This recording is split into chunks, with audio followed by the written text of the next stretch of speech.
चलिए आज आपको सुनाते हैं उत्तर प्रदेश के एक छोटे से गांव की एक ऐसी कहानी जो शायद आपके रोंगटे खड़े कर दे। ये कहानी है एक रास्ते की, एक ऐसे रास्ते की जहां आज भी लोग जाने से डरते हैं। तो ये बात है एक पुरानी कहावत की, एक ऐसे सुनसान रास्ते की जिसे गांव के लोग कहते थे काला रास्ता। सब मानते थे कि सूरज ढलने के बाद उस रास्ते पर किसी ऐसी शक्ति का कब्जा हो जाता है जो हमारी आपकी समझ से बिल्कुल बाहर है। तो यहीं से कहानी का पहला हिस्सा शुरू होता है, जहां एक तरफ है गांव वालों का सालों पुराना डर और दूसरी तरफ एक नौजवान है जो इन सब बातों पर यकीन नहीं करता। इस कहानी का हमारा मेन कैरेक्टर है रवि, शहर से गांव लौटा एक नौजवान। और यहीं पर दो सोच टकराती हैं। एक तरफ गांव के लोग हैं जो पीढ़ियों से उस रास्ते के खौफ में जी रहे हैं, और दूसरी तरफ रवि, जिसके लिए सब सिर्फ पुरानी बातें और अंधविश्वास है। और अपनी इसी सोच के चलते रवि ने उस रात एक फैसला किया। वो एक दोस्त के घर से लौट रहा था और काफी देर हो चुकी थी। घर पहुंचने का शॉर्टकट वही था, काला रास्ता। अब सबने उसे मना किया, बहुत समझाया, पर वो नहीं माना और अकेला ही उस रास्ते पर चल पड़ा। अब कहानी में वो मोड़ आता है जहां रवि का यकीन धीरे धीरे टूटना शुरू होता है और डर हकीकत बनने लगता है। सोचिए, रवि उस रास्ते पर अकेला है और रात का अंधेरा गहराता ही जा रहा है। जरा सोचकर देखिए, रात के करीब 12 बजे हैं। चारों तरफ इतना सन्नाटा कि अपनी सांसों की आवाज भी डराने लगे। हवा भी मानो किसी अनहोनी के डर से थम सी गई थी। और इसी खामोशी के बीच रवि आगे बढ़ रहा था। और तभी उस मुर्दा शांति को एक आवाज ने तोड़ा। उसे अपने ठीक पीछे किसी के चलने की आवाज सुनाई दी। बस 3 बहुत धीमी पर एकदम साफ आवाजें, टक टक टक। जाहिर है रवि का दिल तो एक पल के लिए बैठ ही गया। उसने फौरन पलटकर देखा, लेकिन पीछे कोई नहीं था। दूर दूर तक सिर्फ अंधेरा और खामोशी। उसने सोचा शायद उसका वहम होगा, और वो फिर से आगे चलने लगा। लेकिन वो कुछ ही कदम चला होगा कि वो आवाज फिर आई, टक टक टक। पर इस बार कुछ फर्क था। इस बार आवाज बहुत तेज थी और बहुत करीब। ऐसा लगा जैसे कोई दौड़कर उसकी तरफ आ रहा हो। अब रवि का वहम यकीन में बदल रहा था।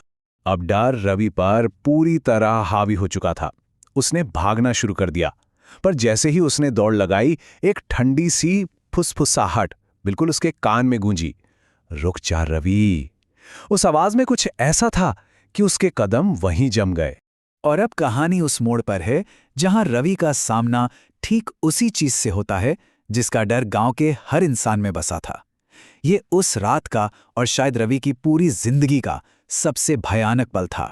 भागने का अब कोई फायदा नहीं था। कांपते हुए उसने अपनी सारी हिम्मत एक साथ की और धीरे धीरे पीछे मुड़ना शुरू किया, ये जानने के लिए कि वो कौन था।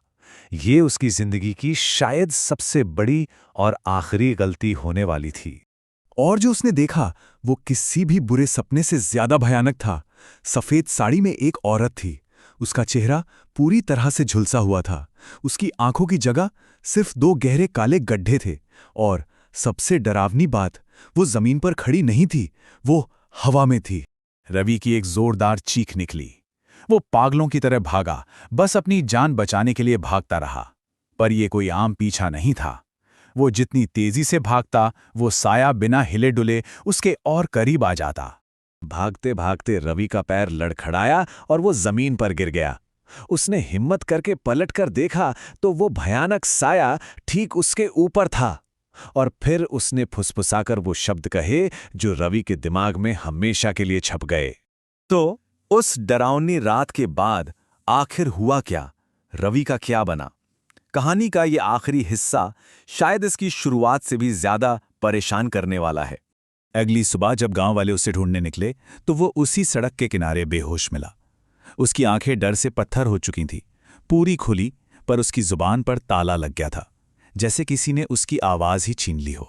इस बात को कई साल गुजर चुके हैं। रवि आज भी जिंदा है, पर उस रात के बाद से उसने एक शब्द नहीं बोला है। वो बस खामोशी से घूरता रहता है। और हाँ, जब भी कोई उसके सामने काले रास्ते का नाम लेता है तो उसकी पथराई आंखों से बस आंसू बहने लगते हैं। रवि तो खामोश हो गया। लेकिन उस रास्ते की कहानी खत्म नहीं हुई। उस रात जो भी हुआ वो गांव के लिए एक हकीकत बन गया, और एक सवाल आज भी उस अंधेरे में गूंजता है। गांव वाले कहते हैं कि आज भी अगर कोई आधी रात में उस रास्ते से गुजरे तो उसे वही कदमों की आहट सुनाई देती है, टक टक टक। मतलब रवि तो उस रात किसी तरह बच गया, लेकिन उस रास्ते का वो साया आज भी वही है।